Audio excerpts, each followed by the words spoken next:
All right, we're recording. What's the title of today's hell in a stream? handbasket. Ooh. To hell in a handbasket?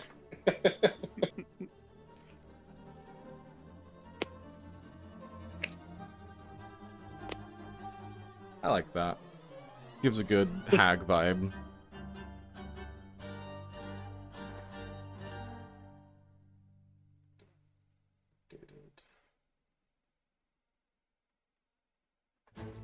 And we're going. Awesome. All right. It's been a few weeks. Who wants to give us a recap? Who wants to tell us where we left off? Cool, that sums it up. All right, so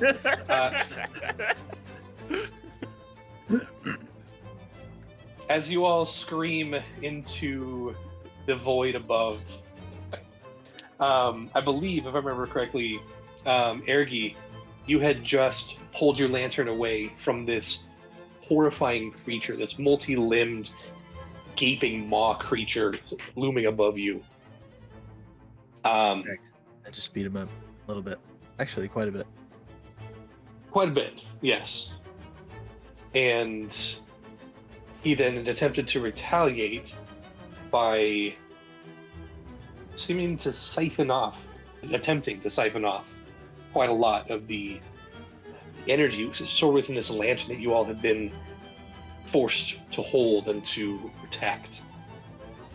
I believe it is not the creature's turn anymore because he just failed. You hear this guttural roar. Make a perception check, Ergi, as you're standing directly beneath this creature. And by beneath, I mean he is standing at probably 10 or 12 feet high.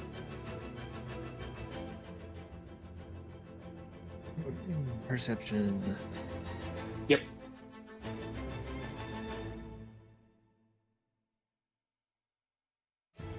Cool.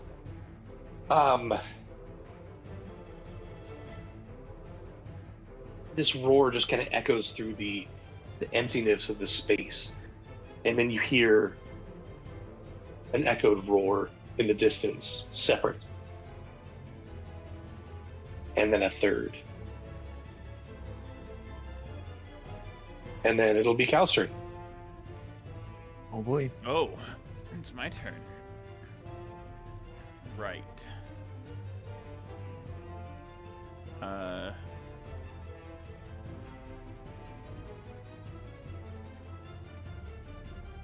This and this, so that I have both character sheets. If I remember right, looking at my spells, material. Okay, cool. So I have all my tricky spells and none of my combat spells. Sounds good. Lovely. Sorry, my phone's about to die. 1 sec.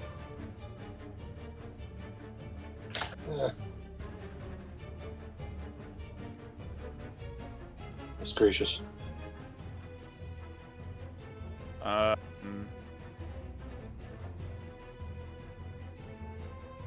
30 feet of me. Okay.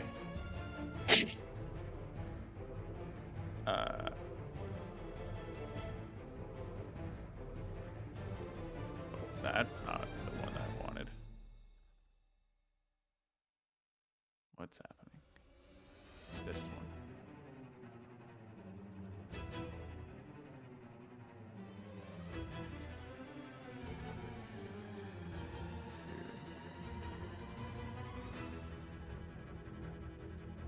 And if I remember right, we were kind of trying to run away in that direction, right? I believe so, yes. Was that the direction of the house or whatever we saw in the distance? I think so.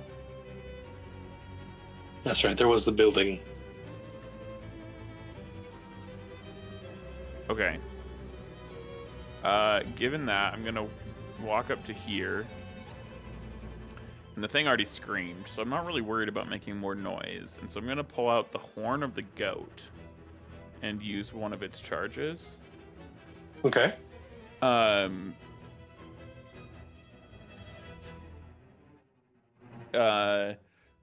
You can use an action to play it and expend 1 charge to create an eerie spellbinding tune.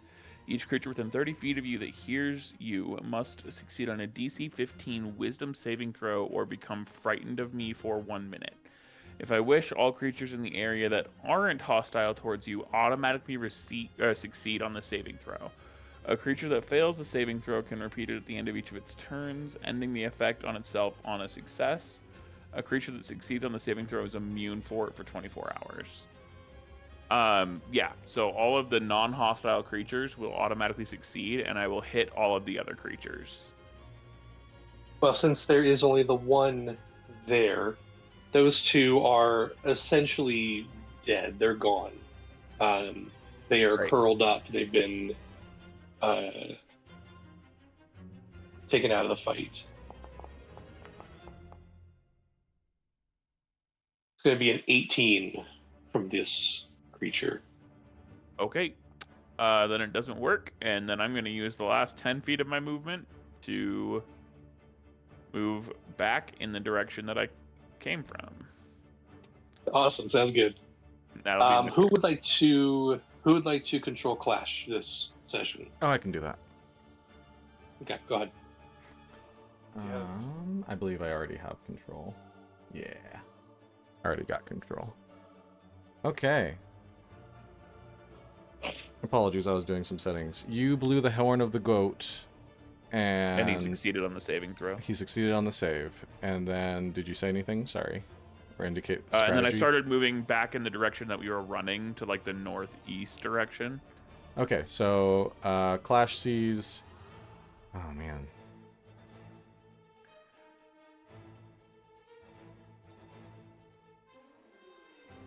Yeah, I'm in charge of Clash. He's going to do the logical thing.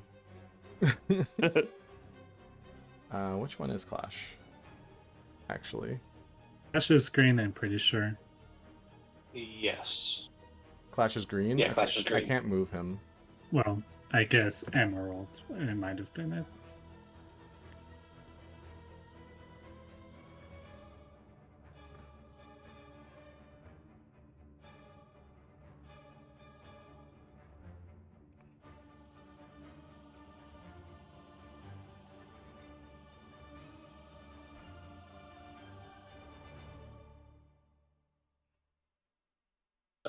Configure ownership. Owner, save changes. Okay. Okay.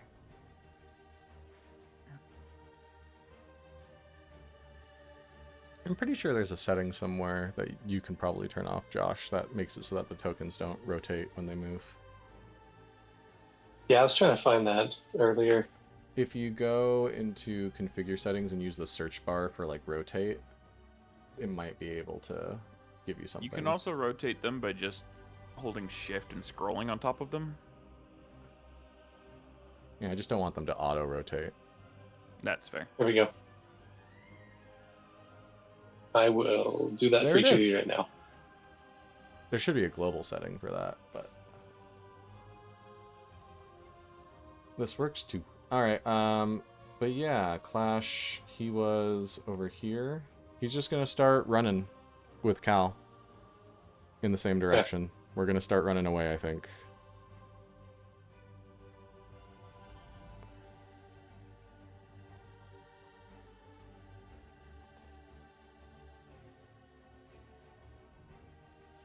Maybe, well, cool. Maybe, does he have something to throw? No, not really. We have nothing, huh? Can he throw a rock? Yeah.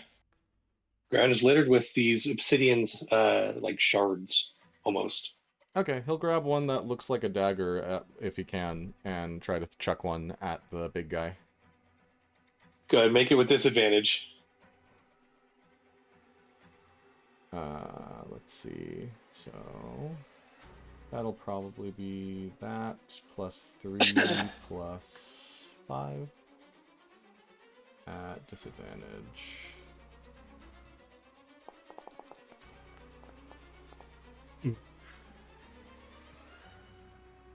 11 does not hit. Okay. Oh, he does get 2 attacks. He'll take another rock. Sure, go for it. I just realized. Come on, let me repeat the last roll, please. Copy, paste, roll. There we go. That Was private or Was it private? No. Reveal to everyone. Huh? I don't know why it's rolling as private. nice. Weird. Okay, but yes, that does hit. Go ahead and I'll say roll 1d4. Since it's a rock, it can be plus my strength. Improvised weapons still use that. Right? Sure. Yeah. Okay. 7 damage. That'll be and then he's running, so that'll be Okay. Clash's turn.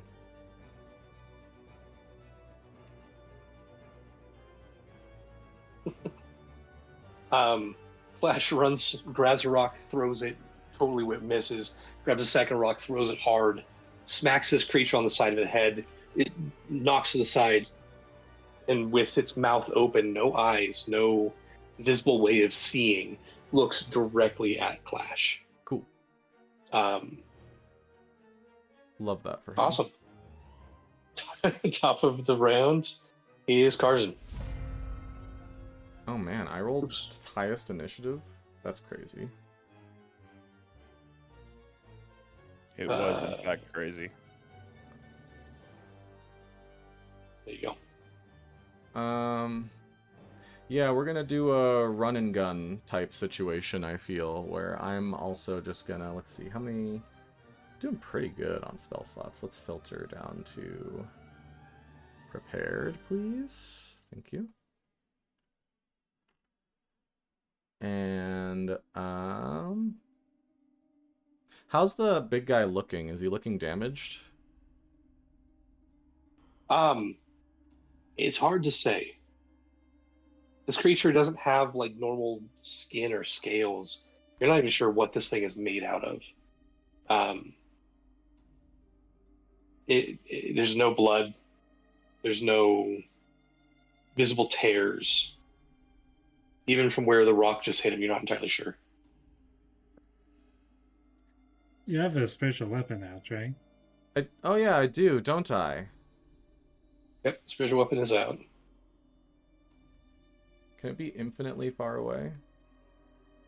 I believe it's 30 feet of movement as part of the bonus action. Well, I think it's 20 feet, actually, but... Oh. Yeah, it's kind of slow, weirdly. Like, once you spawn it, it's nice, but once it's, Yeah, let me look at the spell, actually. Oh, it gets rid of my filters every time. That's annoying. Stop. There we go. Okay. Spiritual weapon. Okay, bonus action, move it up to 20 feet. Which sucks. I don't think my spiritual weapon is going to be able to reach it. So instead, it's going to move 20 feet this way. Kind of try to see if, once it runs up this way, if I can get a hit then. And then Karzan's going to... Yeah, we'll try... I think this is a either like we run and kill it situation, so I'm going to cast Guiding Bolt at it. Okay. Do an attack.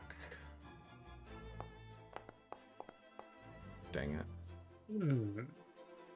Yeah, it's a 10. That does not hit. Yeah, I figured it wouldn't. Alright, and then Karzan's running. Like the wind. Okay. And that's his turn. Are we all planning on just running?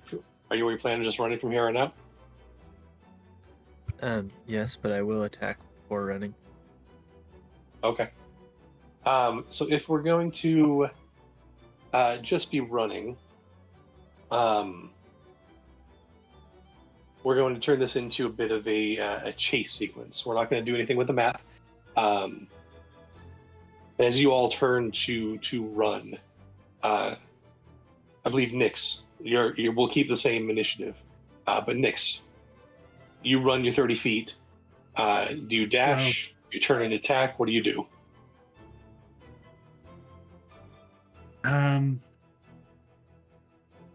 Only thing I can attack from a distance right now is by picking up rocks and just throwing it at them before I run out of throwing range. True.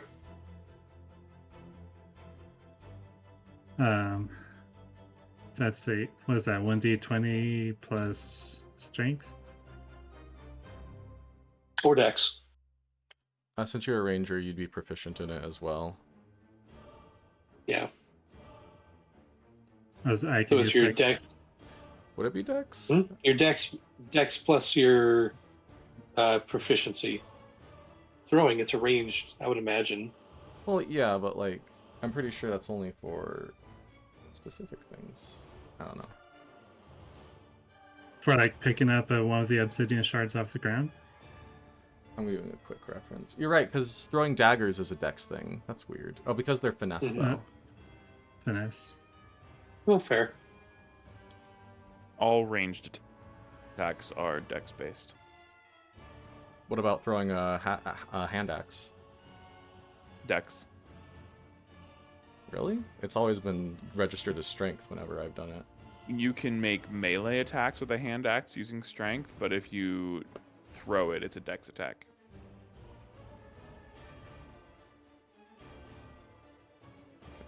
Okay, so we're going with me using dex with throwing? Yeah. Okay.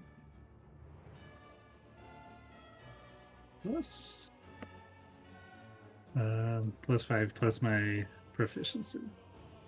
Yep. Right? So +8, yeah. Oh, that was almost a d20. Was that misses, unfortunately. Yeah, You do have another attack. I do.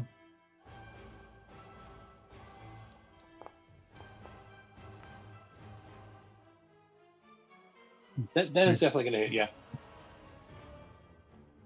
Okay, so that was a 1d4 plus dex again, or Yeah.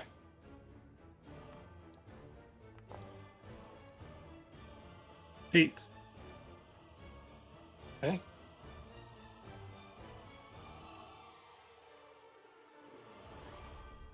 All right. And you pick up these couple of rocks, you chuck them a couple of times, you book it. Ergi, Yeah, I have 35 feet now, but I'm gonna stick around with the others. So 30 Okay. feet. Okay. Yes.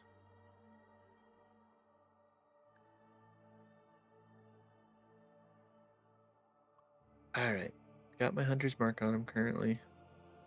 I'm gonna go ahead and attack twice. Okay.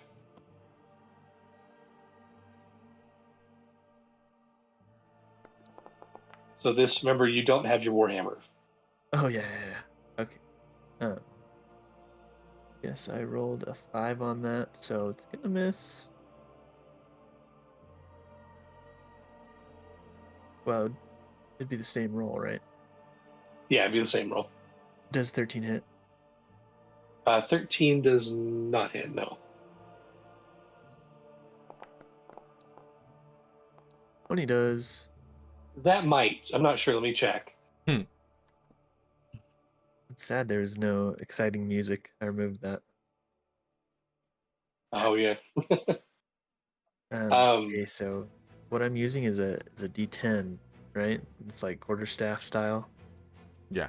I believe so, yes. Wait, quarterstaff two-handed? Yeah. Yeah. Yeah. I think that's 1d8, not 1d10. You might be right. I have my reference. And are we doubling dice or damage? If you want to roll double the dice, go for it. Otherwise, you can just 1d8. double the damage. Double the dice damage. Also, because of to check my sanity, you are right. Throwing rocks does use dex, but if a weapon has the thrown property, it can use strength. Oh, really? Yes, that's why hand axes use strength by default in Foundry, at least. Because I'm like, it's automated to do that, is what I always thought. But Interesting. That explains why when I was helping my wife make a character, her attack modifiers for all of her thrown weapons were wrong. Makes So sense. that is the hit plus the gosh, Hunter's mark. Hunter's mark. Thank you. Yep. So double that, So- 14, Yep, double that to 14 and then add your and then strength to it. 5. So 19 total. 19.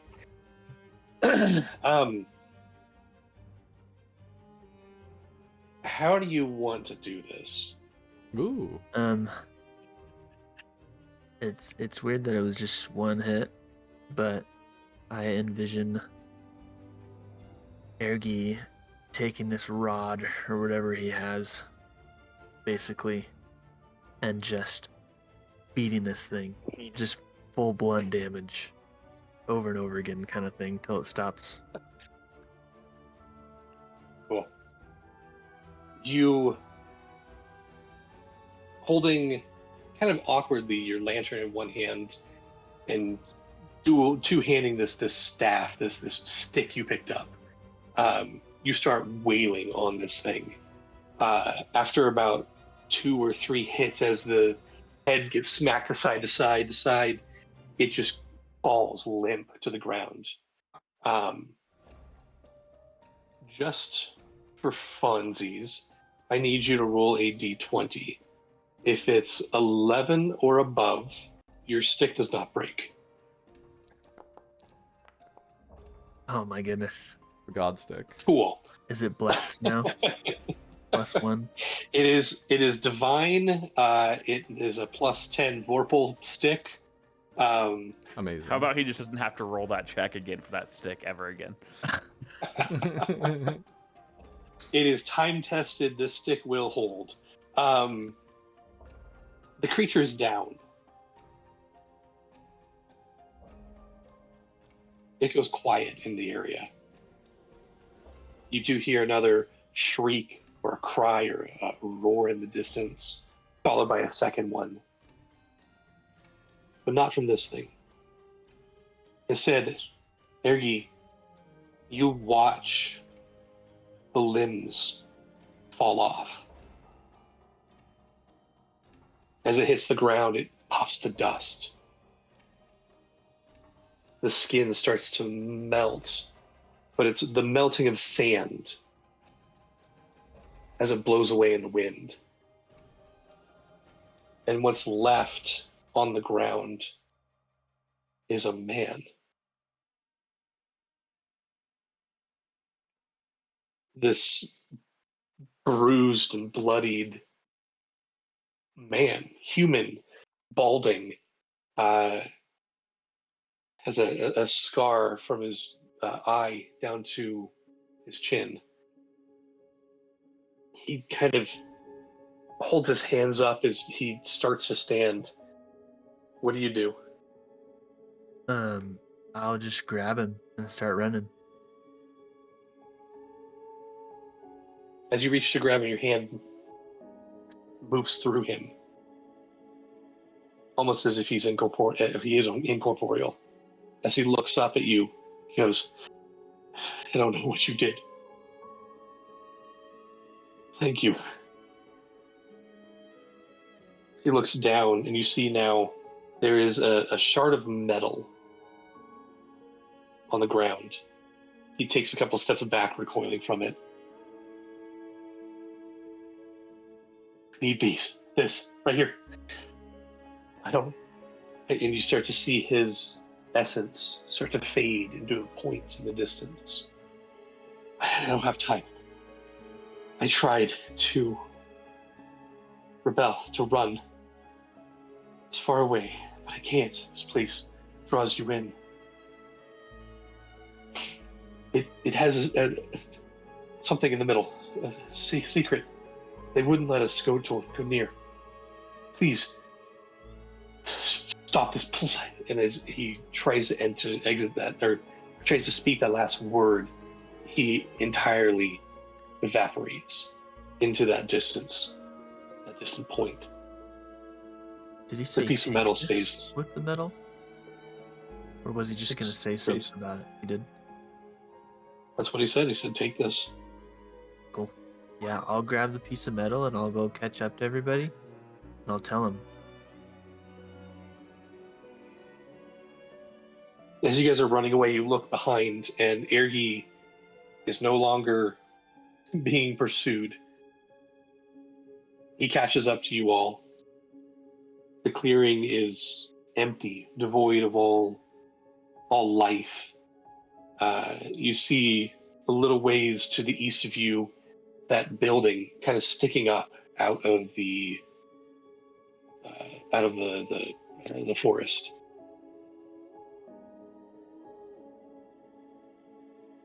There you catch up to them. Everybody, wait. Well, I guess not. Wait. Let's keep running. Anyway, I got this piece of metal from that monster. A man was trapped inside him. Where is that man now? Well, he was a spirit. He disappeared. Anyway, let's get safe and then we can speak. Okay. Where do you guys run to? We're just running away from where the original scream was made, just a good ways until we feel like it's relatively safe to talk. That's fair. I will say, whoever is leading the pack, make a survival check, please. Nix.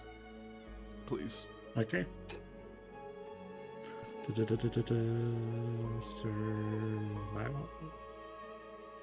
What's your plus to survival? 6, Nice. 24. You guys run for 5, 10, 15 minutes, gasping of breath, trying to avoid the gnarled roots of the trees. You do pass clumps of those hollow-looking people, cuddling, I guess is the best word, their own lanterns. Your lanterns and weapons, or makeshift weapons, are swinging as you run. Nix, at this point, you feel comfortable enough that you're far away from where you were. It might not be a bad idea to slow down and maybe try and hide for a little bit. You do find a couple of thicker thickets of trees that could act as some pretty good cover. Alright, guys, let's try and hide in one of those thickets there for now and regroup. I need a group stealth check, please. For those who were wearing heavy armor, you do not have disadvantage any longer. Well, yeah, because we're in rags, aren't we? Yep. Stealth.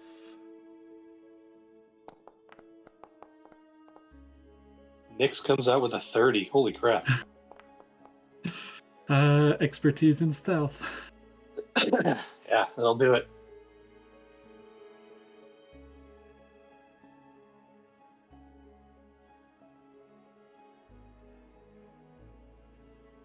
Oh, right. Clash needs to roll. I'm like, what am I doing here? Oh, yes, please. Stealth. Normal. Also 10. 30, 10, 19, 10, 10. Awesome. You managed to get yourself in that thicket, yourselves in the thicket. It's quiet in here because it is blocking all the other noise of the moaning of the people, the entities that are here. You feel relatively safe and hidden. You have a second to breathe as you're all gasping for breath. You have a second here to talk.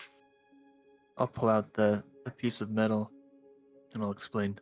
So after I defeated that monster, some man's spirit came out of it and thanked me and said, "Take this." And then he disappeared. He mentioned that the middle of this place has some kind of significance. Not sure what that means. But here's the piece of metal. What's it look like? The piece of metal. It's angular. There's like, it's almost as if three pieces of straighter kind of non-decorative metal were conjoined. And as you look at it, go ahead and make Carson make a. We can either do Arcana? history or. Yeah, let's do Arcana. That sounds good. My history and Arcana are the same, but yeah, okay. Guidance. D4.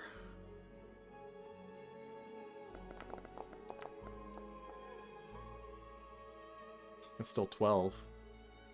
So the 12. With an Arcana check,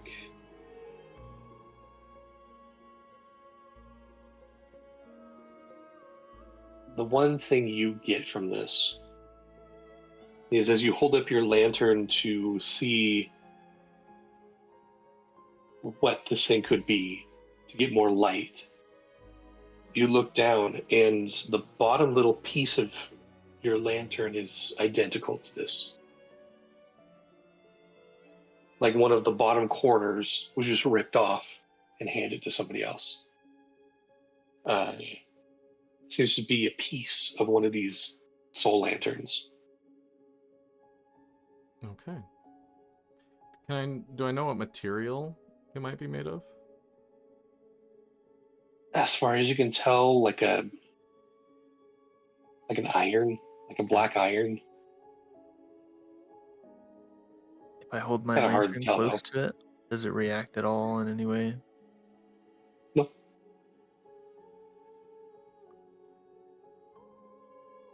Do I have any idea what the center of this place could possibly mean, or where it could possibly be from what the spirit had said?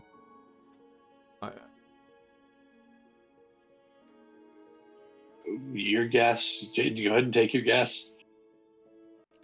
What are you guessing right now? What would Ergi have on his mind when they say the center of this place? Probably the structure. It's the first thing that he would think, so it was the only structure had to have some kind of significance. Wasn't that like on the edge? They'll though? ask. They'll share that with the team. Okay. I was also curious, Cal, you didn't get a chance to share with us what you were able to read back there.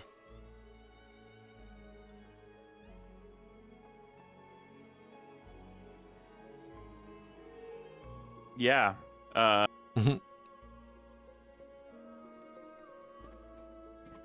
remember you read something and went into whispers with Josh, and I was very curious. Or maybe you got DM'd something, I'm not sure. Did I? That's probably right.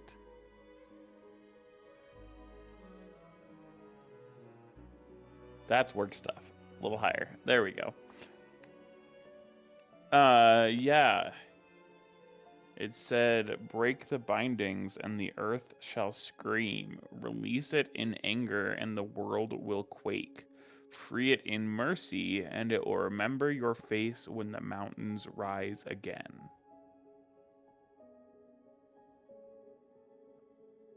You mind pasting that to the general chat? Sure.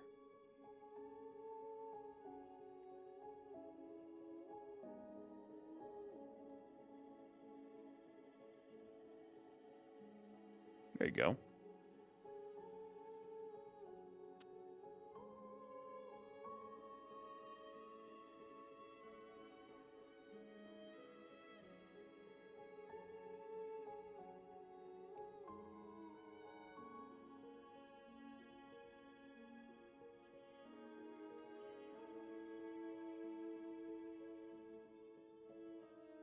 Interesting. Okay. Very interesting.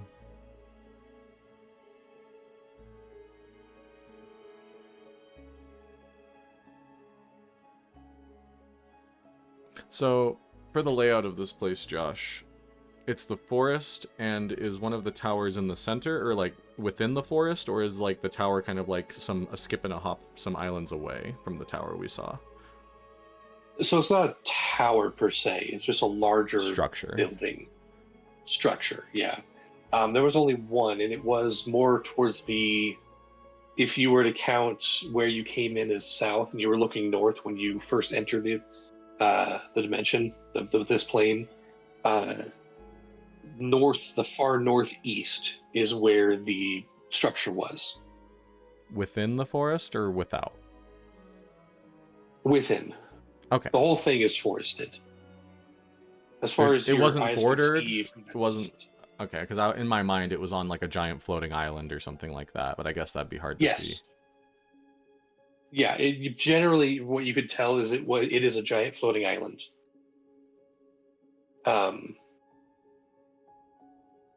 There was that first kind of plainish area that you guys were walking in, and you got to the Yeah. forest.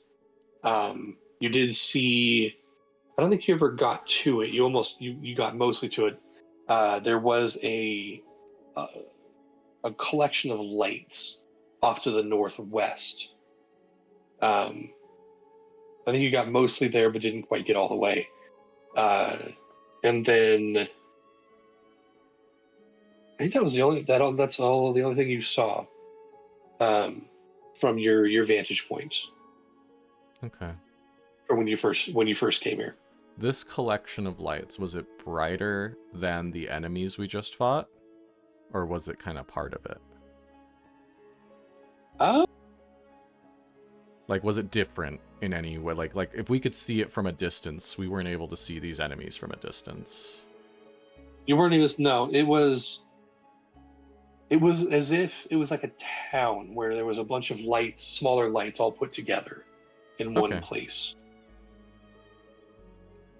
But you didn't see any other buildings in that direction. What do you guys think? I think that we'll find more answers if we either go to the structure or to the lights.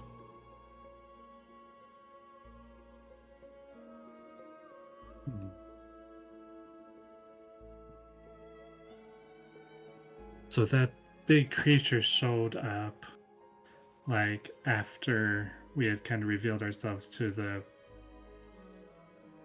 people or whatever they were, huh? It reacted to one of them screaming in pain, and then it came to find us. Yeah.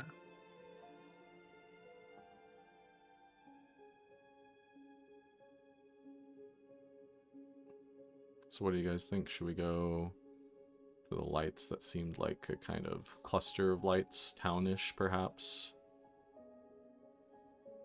Or just beeline for the structure? The structure feels like the center, the end game in my mind. Yeah. Or at least like it feels more final, and maybe like Yeah. there might be a large thing that we need to fight. And the small gathering of lights feels like we might be able to maybe gather some information there. I would love more information, as we are very lacking in that front. But then again, maybe it's the other way around. I don't know.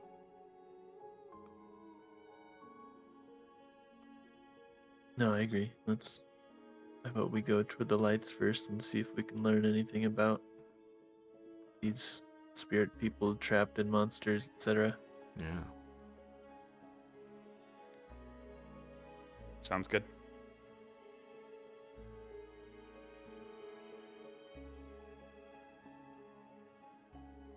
Let's go to the lights.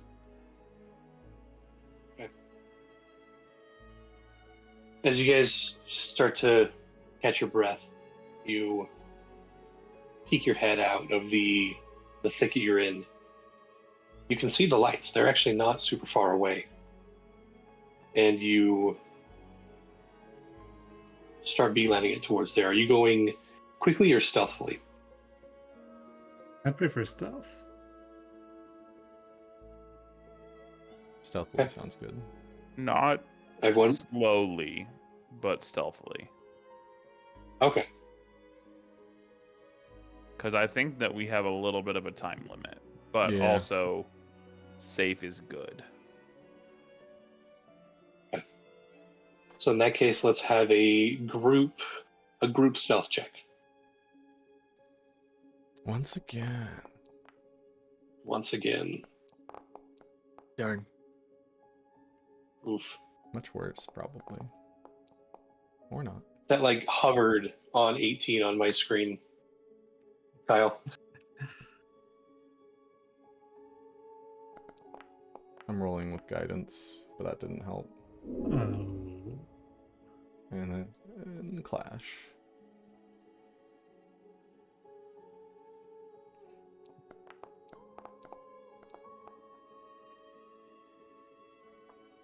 Some pretty good. Some pretty bad. Okay. 10 was the DC.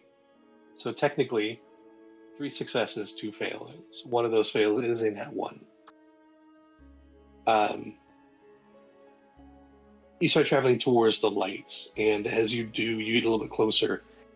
A mist starts to roll in. You can still see hazily the lights in front of you, and you are pretty sure you know which direction you need to go.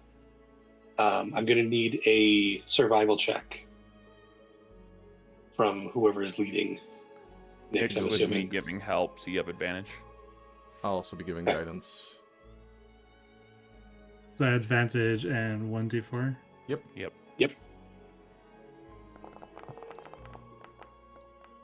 Ooh, nice. Holy. I mean, that's pretty good, I guess. You could call that good.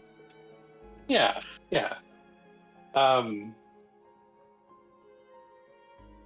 Making quick time, you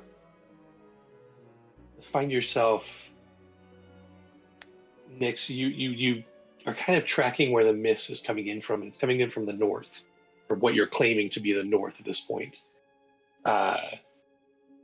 And so you're like, okay, the wind's going this way. Whatever wind is here, I'm just going to go this way. And so you start to beeline it, and it surprises you how quickly you get there. As you step beyond this choking mist, the air grows unnaturally still, and the world opens into a vast field of hanging lights. Hundreds of black iron lanterns dangle from crooked poles, dead branches, chains hanging from trees. And the ones that are hanging from the trees and the on chains seem to blow around in a wind that isn't here. Each lantern holds a faint, flickering glow. It's not fire, obviously. Something colder. So it's like the last breath of a dying star. The ground, as you've been traveling this direction, has grown softer. It's almost like it's blanketed with a pile of a layer of ash. There's a narrow path that winds from the hill that you crest and go as you go into this area. There's a path that kind of leads and winds downward.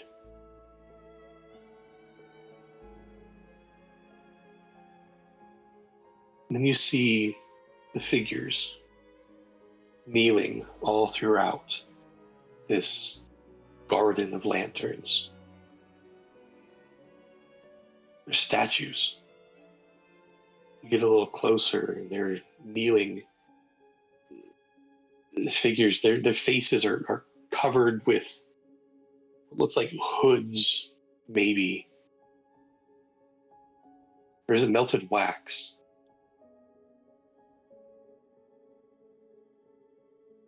The light of the lanterns, all different colors, similar to your guys's, paints the scene in greens, blues, a myriad of colors. With each step, as you journey further and further into this place, a whisper seems to rise, echoing through the fog behind you. No, there are hundreds of whispers, murmurs, echoes from the statues themselves.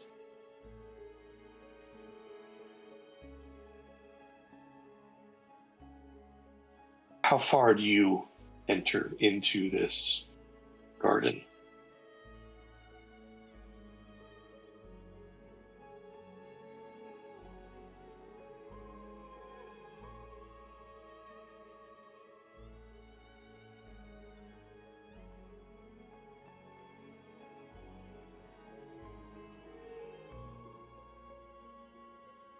I'd like to get a closer look at Yeah. the statues, at the very least. Eggy, you go up to one of them. It's a child, small, kind of frail looking. Again, the faces have a film over them, but the head is pointed down, the shoulders are slumped in a posture of defeat.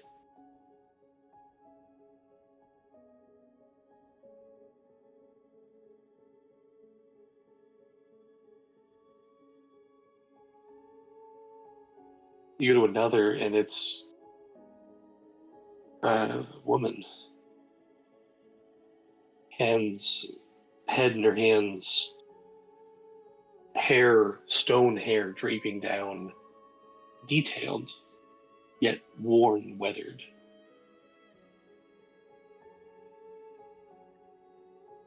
Are there You any see are there any lanterns with a color similar to mine? with the colors, yeah, there are several. I'd like to go to one and hold my lantern up close to it. Okay.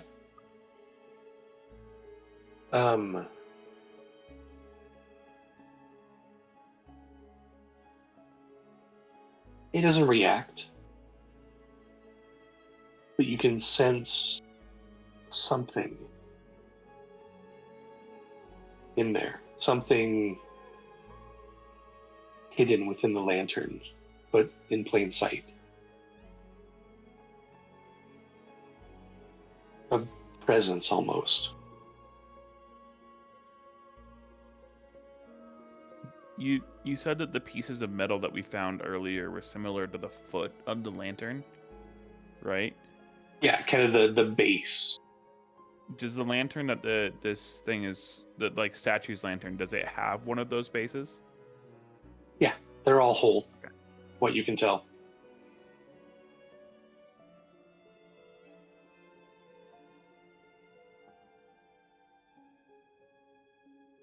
Ergi, you are staring into this lantern. This is one that's dangling from a chain attached to one of the trees.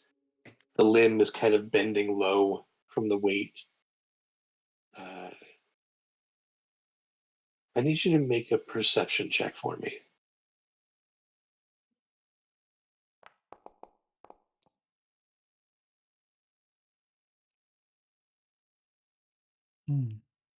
Done. The lantern doesn't give off any heat, but you can see a bit of ember on the inside, similar color to your own lantern.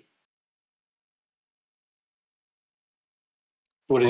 are the rest of you doing as I mean, I'll do the same, find a color similar to mine. Also, I'll blow on it. I've made fires before. You blow on the ember, make it light up a little bit. this doesn't seem to interact with your breath. Cool. at first. Oh. You blow on it, nothing happens. You blow again, and a little spark exits and dissipates. You do it a third time, and I need you to make a wisdom saving throw, please. Oh, good. Love that. I'm adding 3 to it.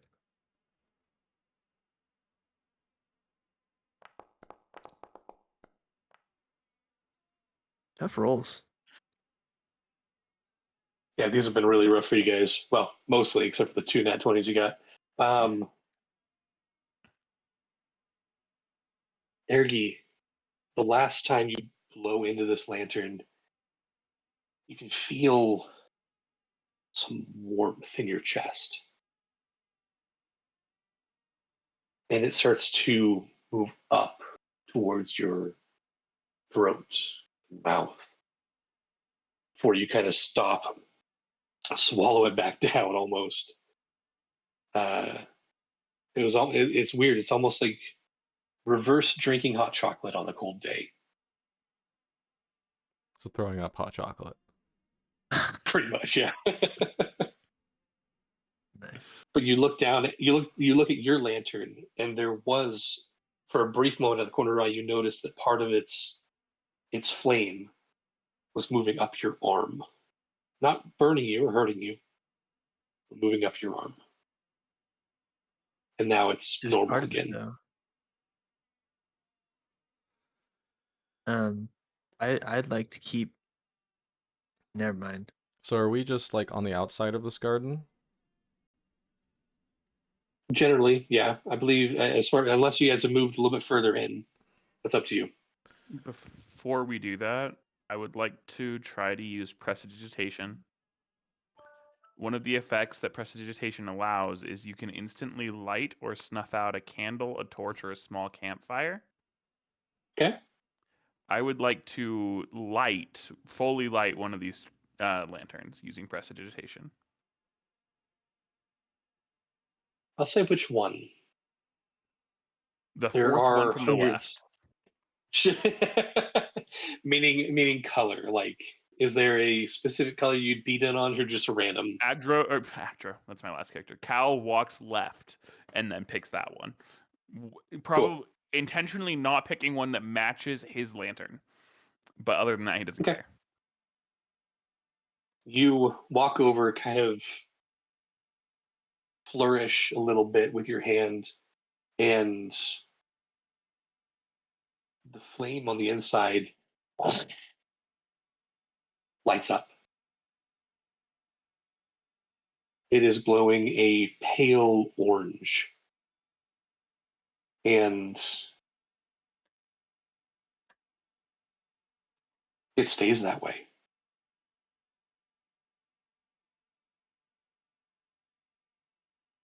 Just a small flame, maybe no more than 2 inches tall.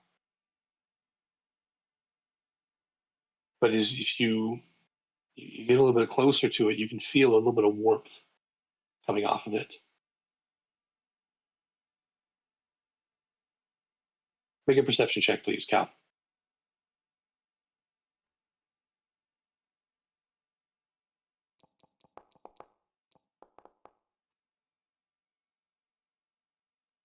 Really rolling out the big guns tonight, guys. The warmth is weird because your lantern does not give out warmth.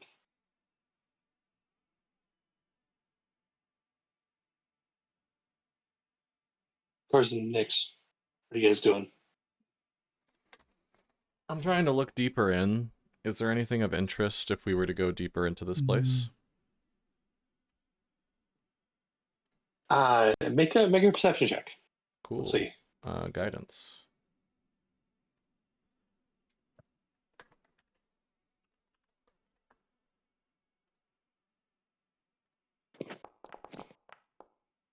Amazing.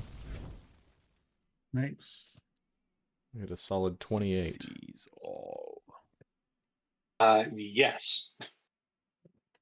You peer further in, kind of down the hill a little bit, and the lights, while distracting at first, help to illuminate what looks like a bench, like a garden bench.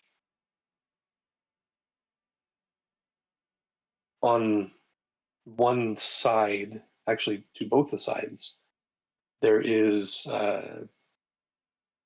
like a lamp of their own, a metal rod shooting up with what looks like two different style and different um,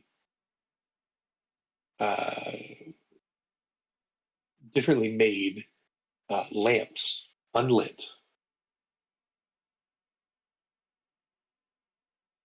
Well, I would say unlit, except for one of them has a very, very small flame on the inside. Just, it's probably 60 feet away from you. And you could just tell that there's a little bit of light coming from the one lamp on the left.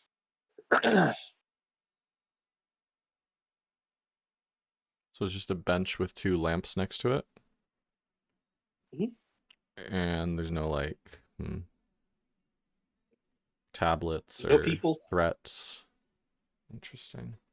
I mean, once again, you're like 60 feet away, so it's Yeah. hard to tell. You would probably need to go closer, but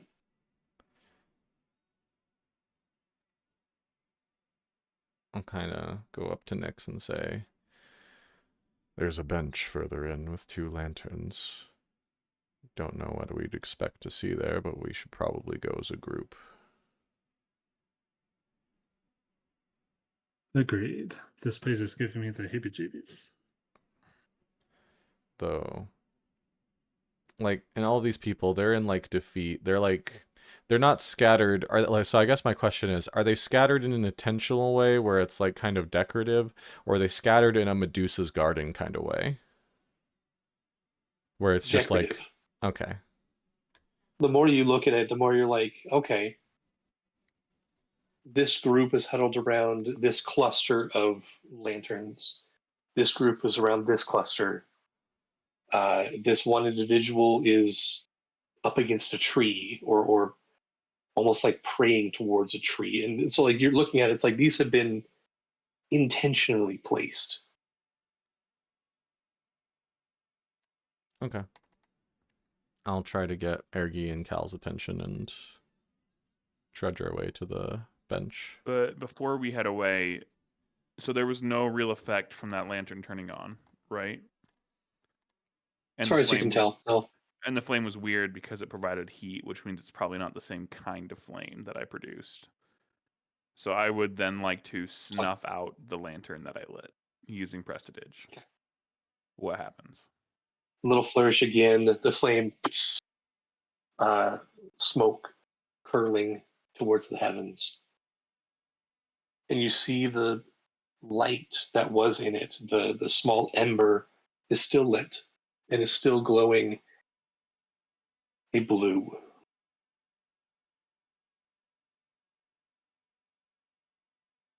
So I can put real fire in these lanterns, but it doesn't do whatever magic crap is going on. Great. Uh, cool. I'm good. Okay. Ergi, do you pull your eyes off of the lantern ahead of you? Yeah, yeah. I'll go over to Karzin and Nyx. Okay. You head your way into the garden more. The bench, you all can see it now. It's visible. It's another kind of a black wrought iron bench, intricate in its creation. And then the two lamps. The one on the left is now glowing just a very ever what's the word, dim light.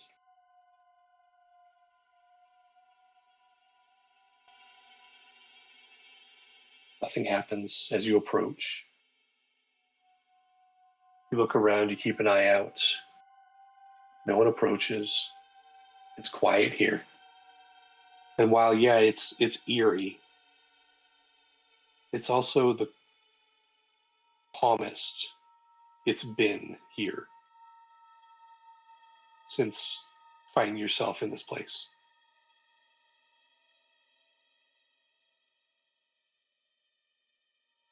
Nyx is going to keep an eye out for another silvery looking lantern.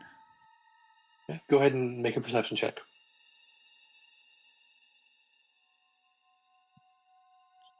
I'll assist if I can give advantage.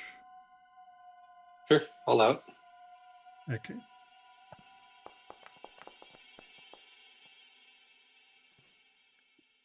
Well, that didn't help.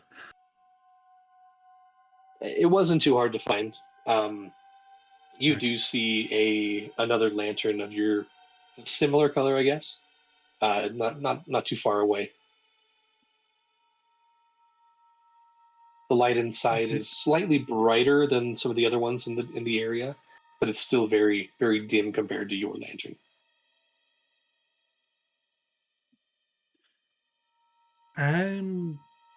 Nyx is going to see if he can reach inside the lantern to grab the flame. Okay. Please make a wisdom saving throw for me.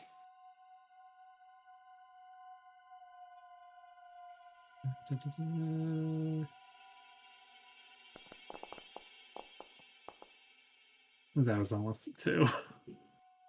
16. 16. You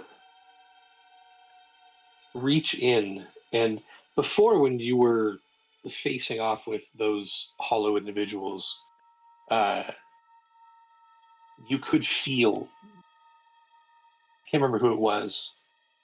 I think it was Flash, possibly.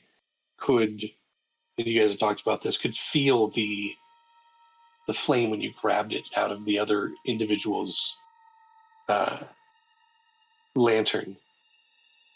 You reach in and you can't even touch the ember. You feel that this warmth on the inside that starts to try to expel, but not through your breath, through your arm. You pull your arm out real quick. You look down, you can see there was a tendril of your own flame snaking its way up your arm, your other arm, the arm that was holding your lantern.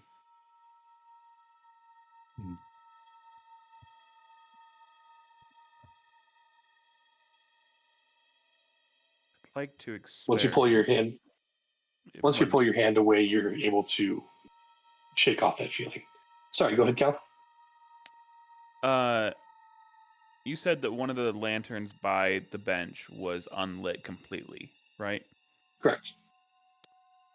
I'd like to first prestidige some fire into it and see what happens.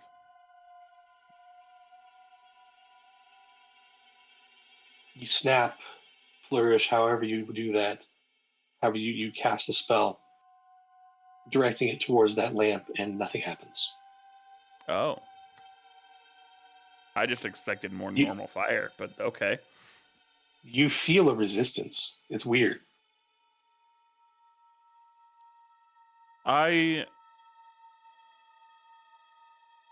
Yeah, I would like to touch it. You go up to the lamp and touch it.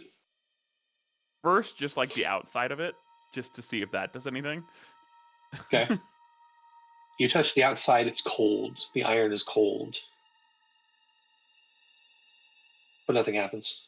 Okay, then I'd like to brace my will, ask for guidance real quick. Yeah. And then Cal is going to put a finger inside the lamp that has no ember in it. I'll be close too. Okay. You reach your finger inside the lantern, the lamp. And again, this is maybe 4 feet off the ground. So right about eye level, you reach up, you stick your finger in the lantern, the lamp itself. And you kind of move your hand around. Nothing happens.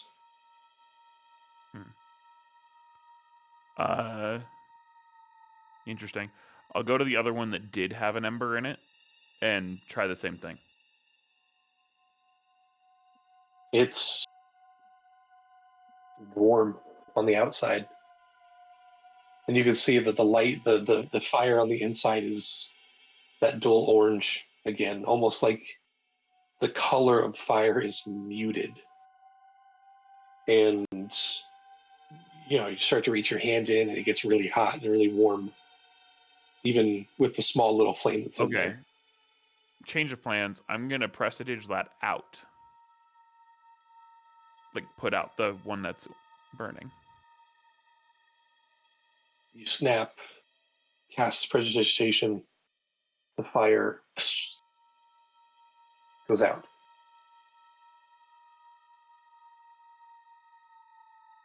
Is there an ember in there now, or is it just completely empty?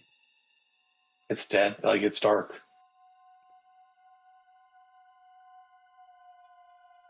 I'd like to look at the bench, if possible. Sure.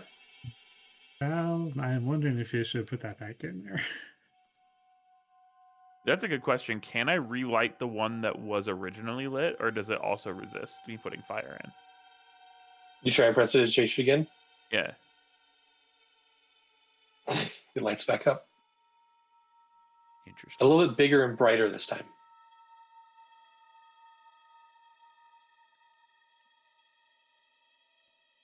Carson, you go over to the bench. It looks like a bench, like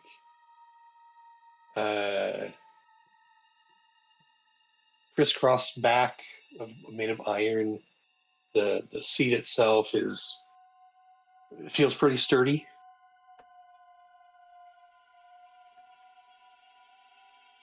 Do you sit on the bench?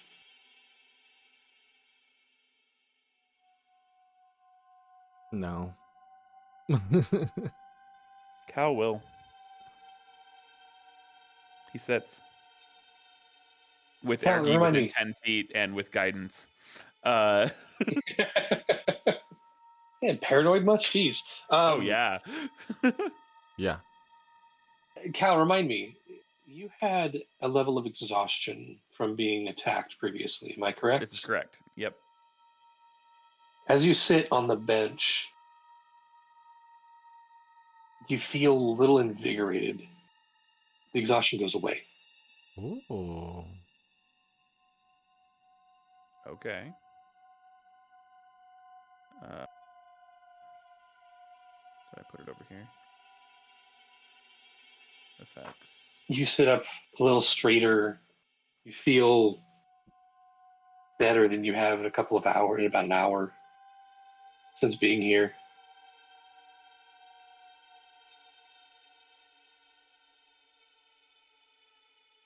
I would like to get off the bench, go to the nearest lamp that has an ember in it, and touch the ember. And Wisdom saving trying throw, please. I'm trying to give it the smallest individual unit of fire that I can on purpose. Okay.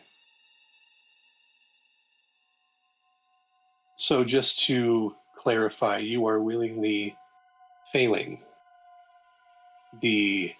It's like, because you said that like a piece of the fire is coming up out of you, like through your arm and heading towards the lamp, right? I'm trying to like resist just enough that it's the smallest unit possible goes through. Okay. DC 10 wisdom saving throw. Okay. Originally, the DC was 15. Perfect.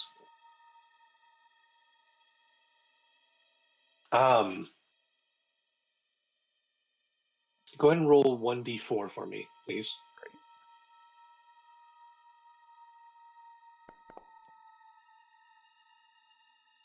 Okay. Your lantern's health takes 3 points of damage. Yep. Takes 3 points. And this green lantern that you had reached your hand into, around your hands, fire starts to move from your lantern through your body and into this,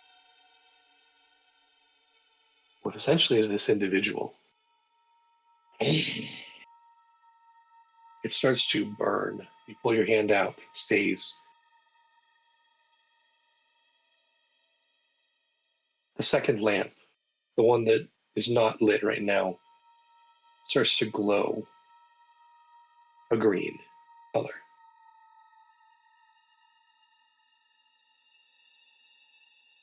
What? Sorry, and do you have more?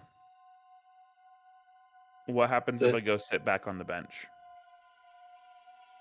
You sit back on the bench. Nothing happens. Okay.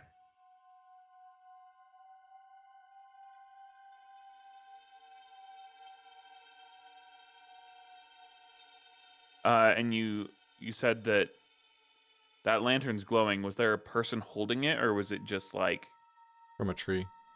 No, tree? this is one. This is one that is attached to like a wooden pole that's sticking out of the ground. Okay. And then there's like the statues of people that are like looking at them, but nobody's directly associated with this lantern. As far as you can tell, no. Okay. I don't know what to do with that.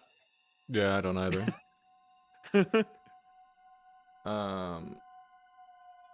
I vote in favor of not sorry. I vote in favor of not giving away our flames until we know more. Yeah, no, that I was hoping to use one of my 30 flame health as a resource for investigation. But until we have a reason why that would do something, no reason to do it again.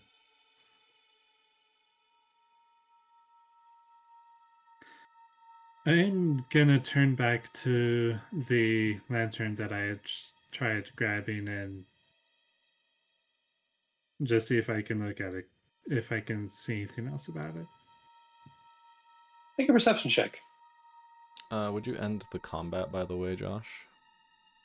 Oh, yeah, sorry.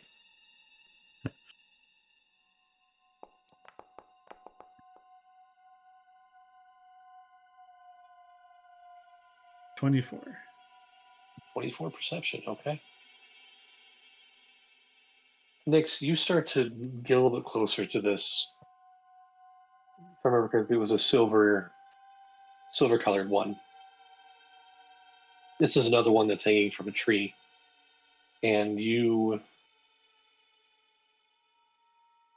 swear you hear beyond the other din of random whispers here and there, you hear another one directly from this. It's not a whisper per se, it's a feeling,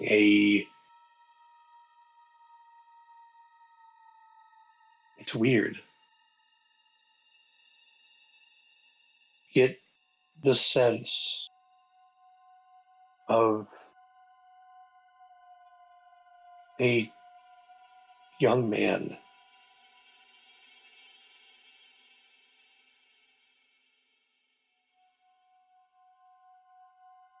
who was so hungry. One who would steal just to eat, to survive.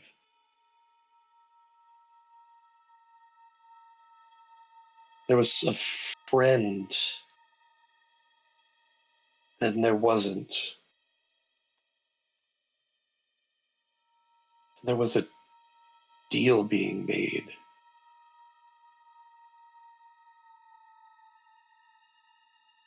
You're getting the sense of this, whoever owned this lantern, this soul lantern, you're getting a sense of their story.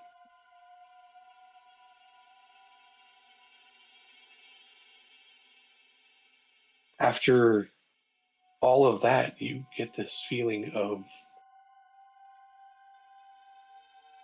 regret, shame, for the choices that were made. It becomes so strong that you start to feel those things.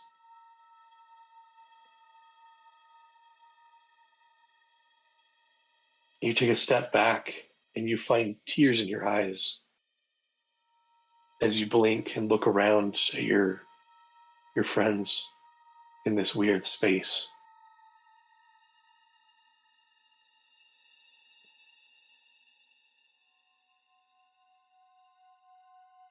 That person, that lantern, you feel like you know them,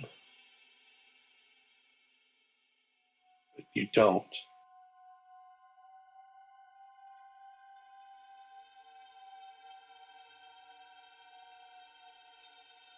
You have to take a couple more steps away just to feel more normal, more yourself.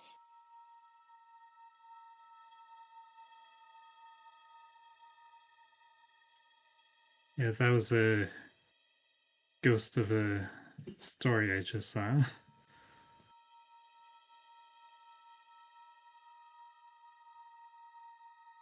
Well, You guys look over and it looks like Nyx is crying, or at least there's tears in his eyes.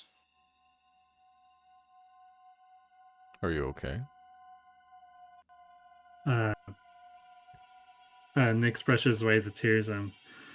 Yeah, I think I'm fine. It's just whoever's lantern that was, they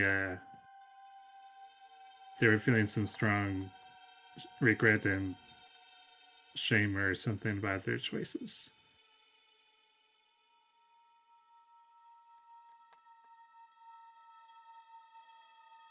Well, this appears to be a perfectly suitable rest point. But beyond that, I'm at a loss. Me too. One last The thing I'd like to lantern- try. I'll take out the metal lantern bottom metal thing, and I'll place it in the bench lantern that we can't light, but that would started glowing green after the thing.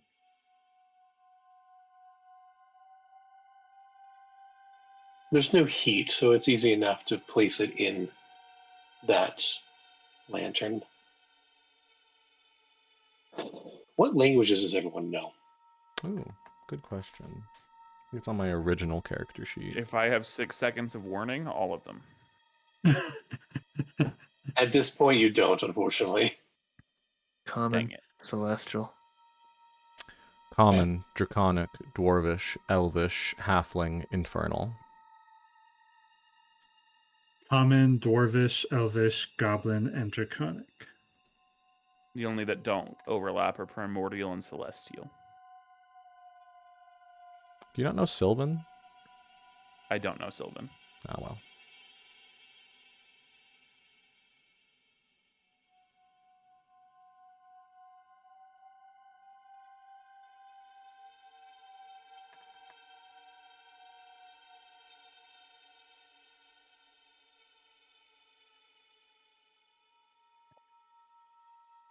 As you put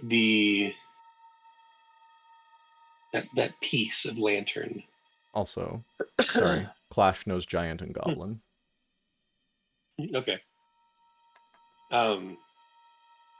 You put the piece of the lantern in the lamp, and it's almost like a kaleidoscope of colors, of lights appear around it from all the spectrum of the rainbow. And floating in a ring around the lamp itself is a collection of runes, words. It's in a language most of you don't understand. Clash looks up and is like, oh, I recognize two of those. Cal, it's primordial.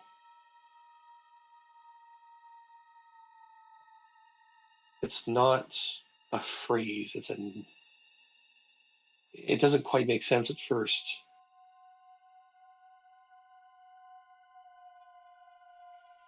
Urbeth.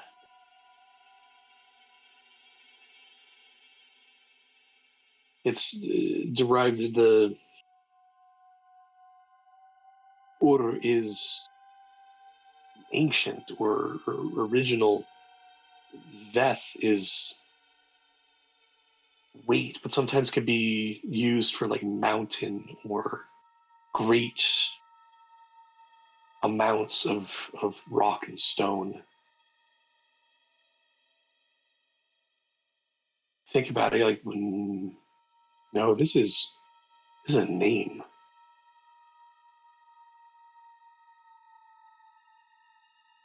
Urveth, written in primordial, it's a name. The ancient weight, the original mountain. Do you speak that name out loud, Cal, as you read it? I probably give a similar ramble as you did to explain what I'm seeing to the others, but I don't think I would actually pronounce the primordial out loud. Okay. So you would speak the common equivalent. Yeah. Whoever would like to, please make a history check. Oh, I'm so good at that, actually. Guidance. Okay. Sorry, you can go ahead too. Oh, I was gonna say I had assist. I'm What's not my good at history bonus? Oh, I only have a plus one to Die. history. I'd love an assist. Can Ergi help me? Or did he already roll? I rolled. Yeah, he can. Got a 15. He can I help did me? not roll. He can Go help ahead. you. Yeah. Alright, advantage.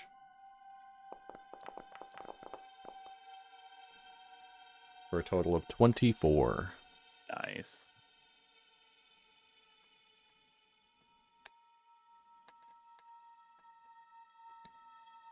Urveth. Ancient mountain, the original stone that rings in the way far back of your mind, Garzan.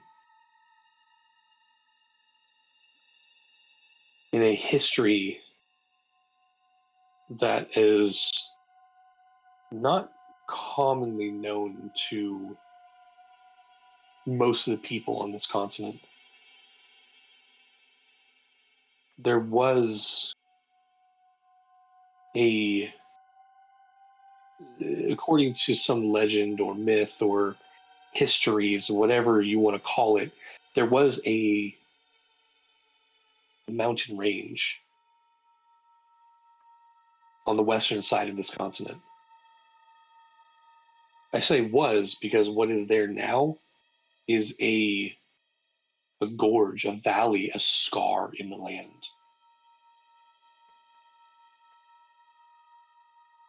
And it was known for being the most ancient of mountain ranges.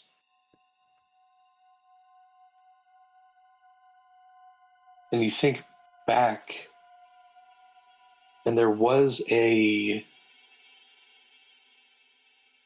is it an elemental, a titan, associated with that area?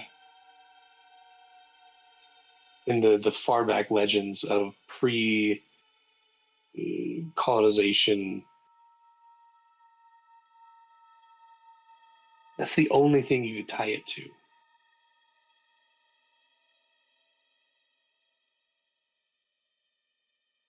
And it's random, like completely out of nowhere. That's what you get with a 24. Okay. I'm gonna relay that information to my party in a similar way.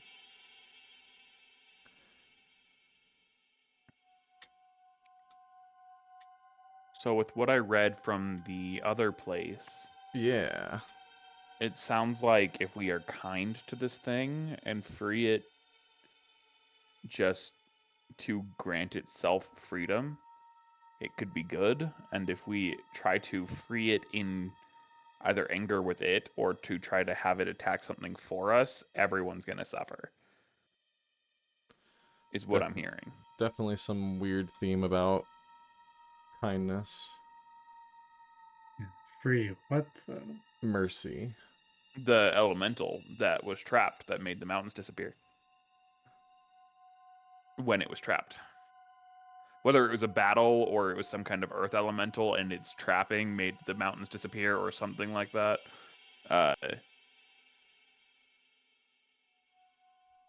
Yeah. Now the question is, do we trust that random snippet of primordial that I saw on a random wall somewhere? I'm kind of like, it will remember your face when the mountains rise again. That's kind of that's giving me like, I for one welcome our new alien overlords. Like Yeah, that's fair. like, oh, it's gonna destroy the world, but it won't destroy you. Yeah. Yeah, that's fair. But I don't know. Like, it's so break the bindings and the earth shall scream. So like, either way, if you release it in anger or free it in mercy, you're breaking the bindings and the earth is gonna scream.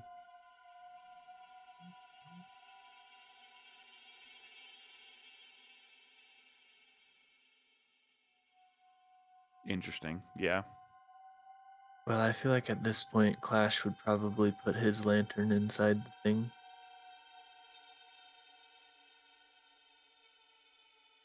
You mean like, Where the metal piece is right now. are there places to put it in, or is it just like this orb thing? I mean, the little piece of metal that we put inside the bench lantern. I feel like he would just stick his Oh, lantern in there if it fits. See what happens. so where the green fire lit up when I intentionally gave some fire, Clash is going to put his lantern where the green fire is? I don't know. Maybe. Up to Clash. I also feel like we would stop him from doing that. It does make sense, but I think all of us would grab his shoulders.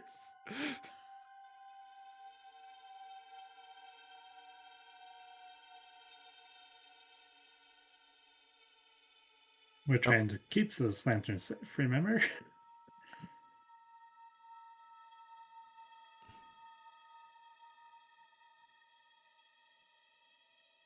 uh, how about this?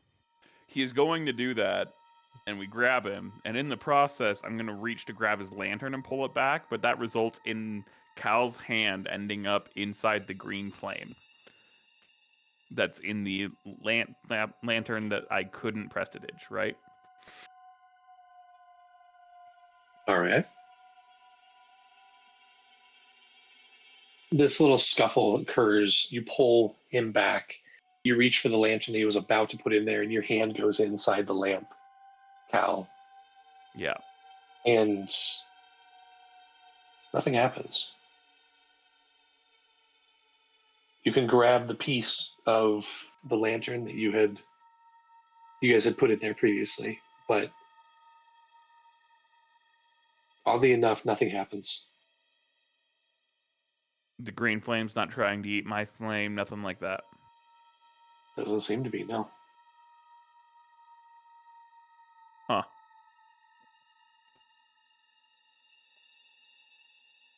I am incredibly... Well, with that, I might not Incredibly. actually Me be too. opposed to Clash shoving his lantern in there, actually. Because he's the intern.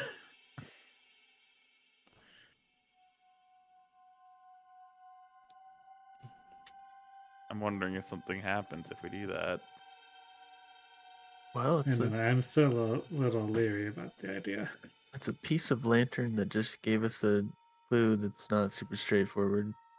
So what does the whole thing do? Yeah.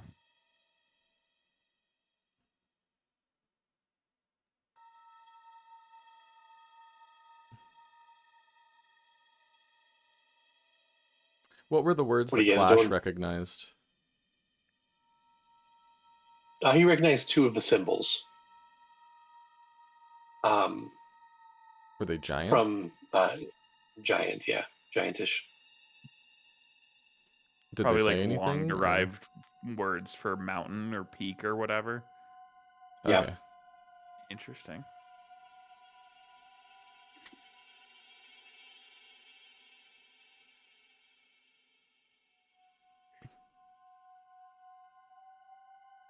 After the Uh, after the little scuffle, Clash kind of takes a few steps back, holding his lantern up. I just wanted to try, see what happened. Okay. He goes over and kind of sits next to one of the statues, hangs his lantern on an outstretched finger, just kind of swings it back and forth. Pendulum, yeah. Pendulum, yeah. I mean, I don't know.